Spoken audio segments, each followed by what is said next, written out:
Hello ನಮಸ್ಕಾರ ರೀ. ಈಗ ನಮ್ಮ ಶ್ರೀದೇವಿನ ಕರಿತೀನಿ. ಆಕೆಗೊಂದು ಕ್ವಶನ್ ಕೇಳ್ತೀನಿ, ನೋಡೋಣ ಕರೆಕ್ಟ್ ಹೇಳ್ತಾಳೋ ಇಲ್ಲೋ ಅಂತ ಹೇಳ್ತಿಸಿಂದ ಬರ್ರಿ ಕೇಳೋಣ. ಸರಿ ಓಯ್ ಬಾಯ್ ಬಾಯ್. ನಿಂಗೊಂದು ಕ್ವಶನ್ ಕೇಳ್ತೀನಿ, ಆನ್ಸರ್ ಹೇಳ್ತಿ? ಕರೆಕ್ಟ್ ಹೇಳ್ಬೇಕು.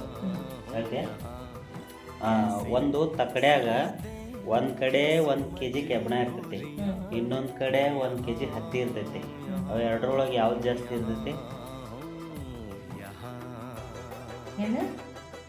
ಒಂದು ತಕ್ಕಡಿ ಒಳಗೆ ಒಂದು ಸೈಡ್ 1 kg ಕೆಬ್ಬಣ ಇರ್ತೈತಿ, ಇನ್ನೊಂದು ಸೈಡ್ 1 kg ಹತ್ತಿ ಇರ್ತೈತಿ.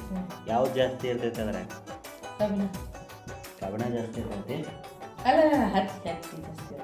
ಹತ್ತಿ ಜಾಸ್ತಿ ಇರ್ತೈತಿ. ಹತ್ತಿ ಜಾಸ್ತಿ ಇರ್ತೈತಿ ಅಂತ, ಹತ್ತಿ ಜಾಸ್ತಿ ಇರ್ತೈತ್ರಿ. ನಿಮ್ಗೆ ಗೊತ್ತಿದ್ರೆ ಕಮೆಂಟ್ ಮಾಡ್ರಿ. ಬುದ್ಧಿ ಐತಿಲ್ವ ನಿಮ್ಗೆ?